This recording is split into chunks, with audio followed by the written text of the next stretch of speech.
What's going on, guys? Today's going to be a fun video. I'm going to be doing the Viper Cut on the bumper.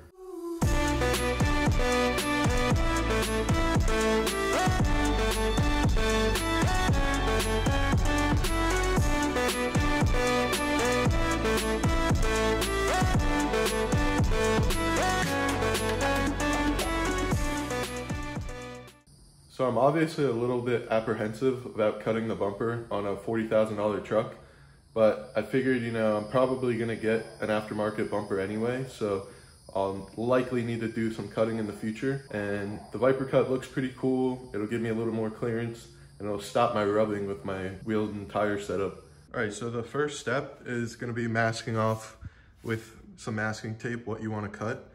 There's a few ways you can do it. It kind of depends on the style you want and how high clearance you want it to be. But some people, or I guess most people, when they think of the Viper Cut, will go along this body line right here on the bumper and then carry it all the way up to the fender there.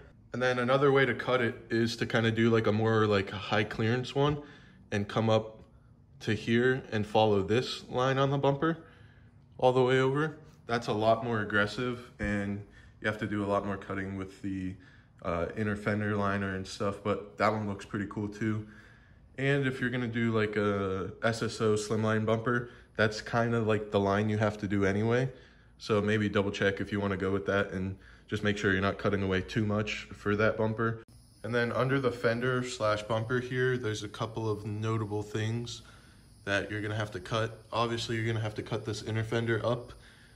Some people kind of bend it up with a heat gun, but I'll probably end up just cutting it. And then there's this mount right here that actually has a metal bracket going in to connect to the bumper.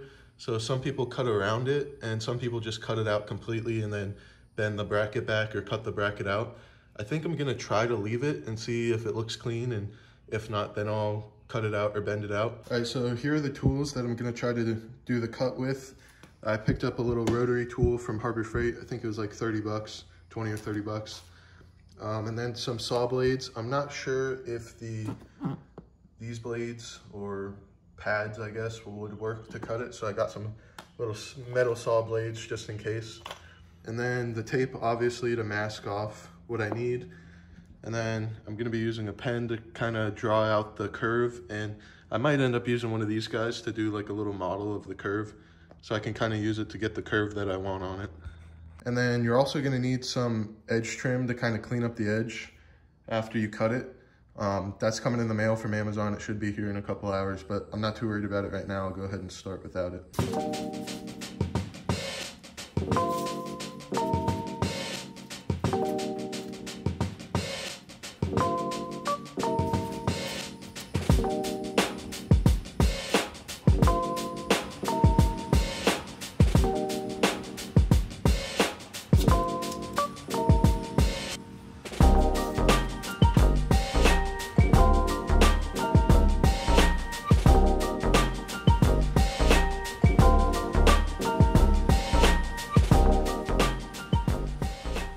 So I just realized that the auto trim that I ordered is probably a little bit too thick to fit right there.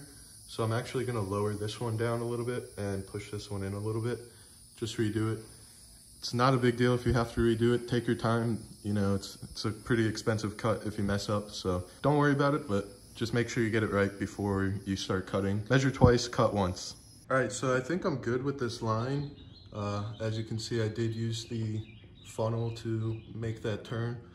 So I'm gonna go ahead and try to do the turn there, and if it doesn't work out, I'll just kind of cut it in. I have about a little under like a ½ inch from both of the bumper lines, and then it just carries on out all the way to the fender. So I'm gonna go ahead and start cutting and see what happens.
All right, so I did the first cut. It's pretty rough, but I should be able to go in and clean it up with one of the filing wheels for the rotary tool.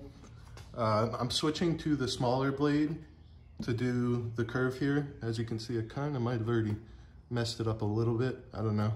So I might need to bring it in a little bit, but we'll see how it goes. Not too bad so far. A little nerve-wracking, and these little plastic pieces are getting thrown at my face as I'm doing it, but other than that, all good.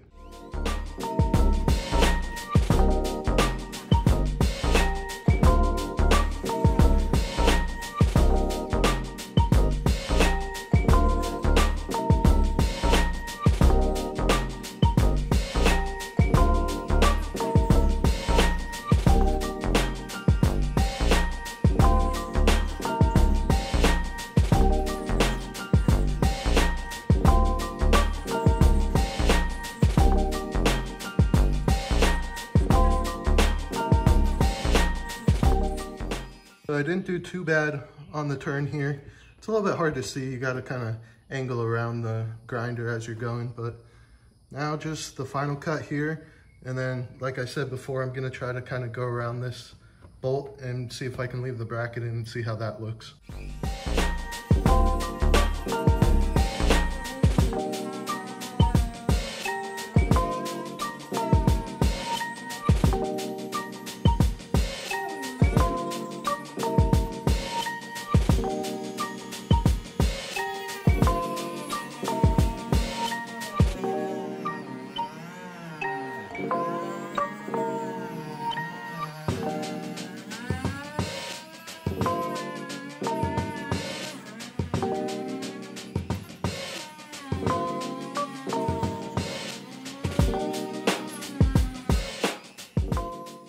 All right, so the cut's done. I haven't cleaned up any of the little plastic at all. Obviously this one I'm gonna wanna kind of round out a little bit with a file. I also need to clean this up a little bit because the head of the rotary tool wouldn't fit in here.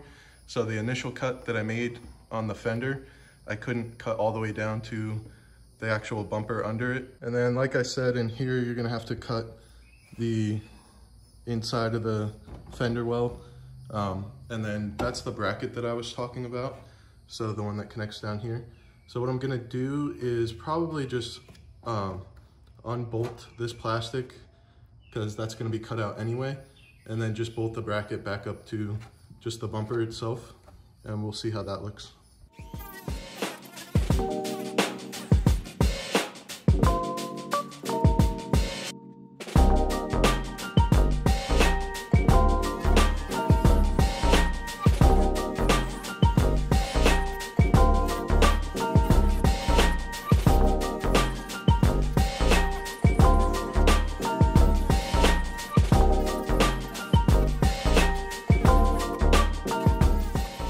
All right, so I got most of the inner fender cut back. Still haven't cleaned this up yet or any of that. For this guy, there's like a little hook here. I'm just gonna round that off. And then in here, the fender is moving loose a little bit. I think what I'm gonna do is drill a hole in here and then zip tie it to here. So then it'll be pretty solid there. All right, so I cleaned this part up a little bit. No more overhang on the bottom there. Cleaned up the inside plastic a little bit and got this connected back up. There's like a little plastic retainer clip. You just squeeze it and pop it out and then back in. So now I'm gonna take the sanding wheel to this and try to clean it up. It's really chewed up in the corner here, so that'll take a little bit of work, but once that's done, I'll probably start on the other side and then just wait until my trim gets here from Amazon and throw it up and see how it looks.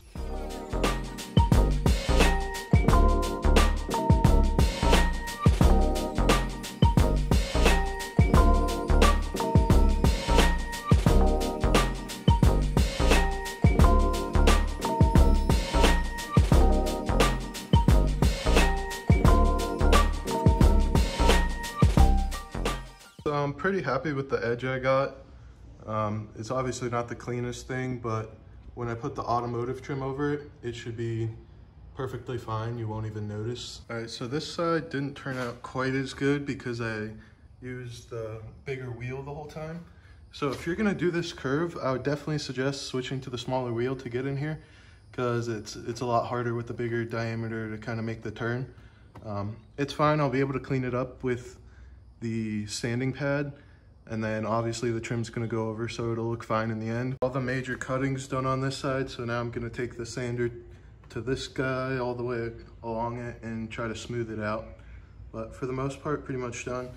Same thing on this side, I drilled the hole and put the zip tie in. I'm obviously gonna cut the rest of the zip tie off. I think maybe with the auto trim, I can kind of bridge the gap a little bit there where it kind of cuts off sharp, and hopefully make it kind of look a little bit more smooth. If not, I can always go back and just do the hard cut if it doesn't look good.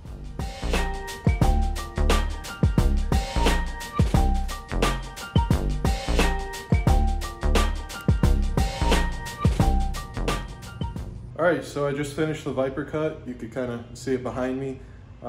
Super sketchy mod, but it was fun to do. It ended up being fine, got it cut. So now I'm just waiting on the auto edge trim, and then I'll put the auto edge trim on, clean it up, and it'll look good. While I wait for the delivery, I'm gonna clean up the garage because it's absolutely a wreck. I got plastic, tools everywhere. Yeah, definitely need to clean up.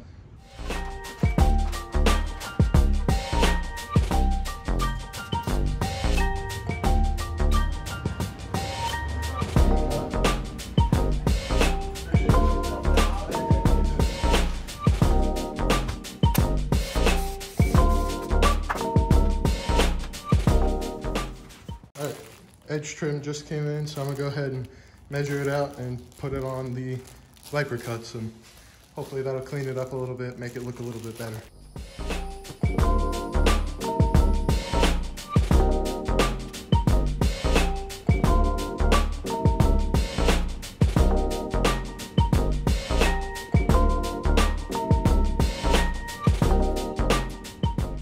All right, so it turned out pretty good with the edge trim on. It's a little funky up where the fender meets the bumper. I might make a cut on the backside so that, you know, it's not trying to bridge the gap between this part and this part.